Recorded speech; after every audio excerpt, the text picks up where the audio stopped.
You're in an argument and you are not sad. You're angry. You've got every reason lined up. You're right, and you're ready to say it clearly. And then your throat tightens, your eyes go hot, and a tear slips out while you are still completely furious. Here's the part that stings. It isn't the crying, it's the timing. You wanted to look solid, and your own face just made you look like you were falling apart in front of the exact person you needed to hold your ground with. They see it, and something changes in their face. They think you're overwhelmed. Maybe they go soft on you, which is almost worse. Maybe they say something like, "There's no need to get so upset," and now you're angrier, and now there are two tears. So here's what I actually want you to take from this. In a second, I'm going to tell you the real reason this happens, and it's close to the opposite of what it looks like. And by the end, you'll understand something specific. Why the person across from you reads your tears completely backwards every single time. Let me give you the reframe now before anything else, because you've probably been carrying the wrong one for years. Crying when you're angry is not a sign that you're weak. It's a sign that you're full. Think of carrying a mug filled right to the very top. You have to move slowly, carefully, because there's no room left. And the second someone bumps you, it spills. Not because the mug is cracked, because you filled it all the way. When someone else never spills in an argument, it doesn't mean they filled their cup halfway. People just carry that fullness differently, and some of them hold the same amount without a drop showing. You walked in with yours full to the rim because of how much you let this matter to you. So when the moment gets rough, it goes over the edge. The tears aren't a leak, they're overflow. And I know that's not how it feels in the moment. In the moment, it feels like your body turned on you. But stay with me, because there are three things happening at once, and once you can see them apart, the whole thing stops feeling like a malfunction and starts making complete sense. Here's the first one, and it's just physical. Anger is one of the fastest, loudest things your body can do. Your heart rate climbs, your face gets hot, your chest goes tight. The psychologist John Gottman spent years watching couples argue, and he had a word for the moment it tips over: flooding.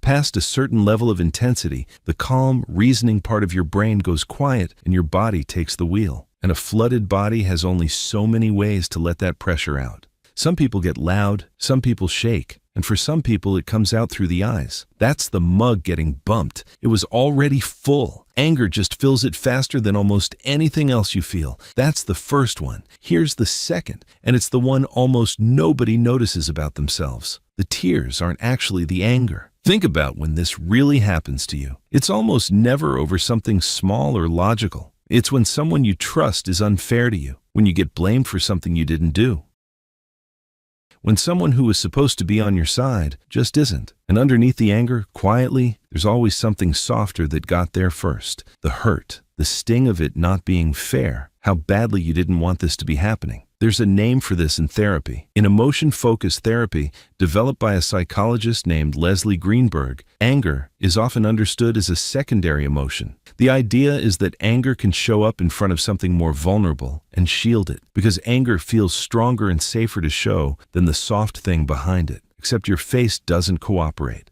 The soft thing reaches the surface anyway. That's what the tears are. Not weakness leaking out, the truth about how much it mattered arriving before you're ready for it. And here's the genuinely unfair part, the small comedy of it. Your body picks the worst possible second to be honest. You've got the perfect thing to say, calm and completely fair, and right as you open your mouth, your chin does that little tremble, given away by your own face, in front of the one person you wanted to stay composed for. That's the second one. Here's the third. And it explains why some people do this constantly and others almost never. It's not about who's tougher, and it's not about who cares more. It's about how differently bodies handle something they've decided really matters. There's a psychologist named Richard Lazarus whose entire body of work comes down to one simple idea. Your emotions don't track what's happening on the outside. They track how much what's happening matters to you.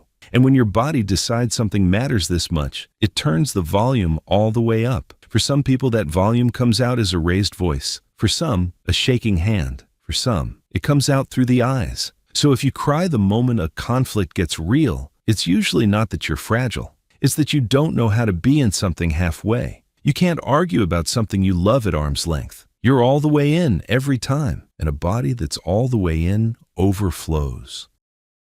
There's a small physical clue that fits this. A researcher named William Frey looked at what tears are actually made of and found the ones you cry from real emotion aren't quite the same as the ones you cry cutting an onion. They carry more protein and traces of the chemistry your body produces under stress. Now, researchers still argue about how much crying actually flushes out of you. That part isn't settled. But the feeling afterward is harder to argue with. You felt it. You make it out to the car afterward, you shut the door, and it comes out all at once. A minute of it, maybe two. And then, oddly, you feel clearer than you have all day. Lighter. Nobody fully agrees on why that calm shows up. It just tends to, once the wave has passed. That wasn't you falling apart in private. That was the overflow finishing what it started. Now, one honest thing, because this isn't only a gift. Being the person who's always all the way in has a cost, and it's this. You can't bluff. The people who stay dry-eyed in a fight can hide how much they care, and sometimes that's a real advantage. You can't. Your face shows your whole hand. So you walk into disagreements already a little exposed, carrying a full cup, knowing it might spill. That's the trade for feeling things at full volume. It isn't weakness. It's just a thing you don't get to hide. So let's go back to that argument, and the person across from you, and the way their face changed when they saw the tears. Here's what they got wrong. They saw someone losing control. What was actually in front of them was someone who couldn't stop caring long enough to look calm. Lisa Feldman Barrett, who studies how the brain builds emotion, points out that we read a feeling from very few clues, and tears are one of the loudest clues we've got. There's even a word for how well any of us reads those inner signals, interoception, and in a flooded moment, even you can misread your own. Your body overflows, and your brain reaches for, "I'm losing it." So of course the other person grabbed the nearest story, sadness, weakness, and got the whole thing backwards. You weren't the one who lost the plot. They just misread the most honest thing in the room. And that's the truth the whole thing has been circling. Your tears weren't the moment you got weak. They were the moment you stopped being able to hide how much it meant to you.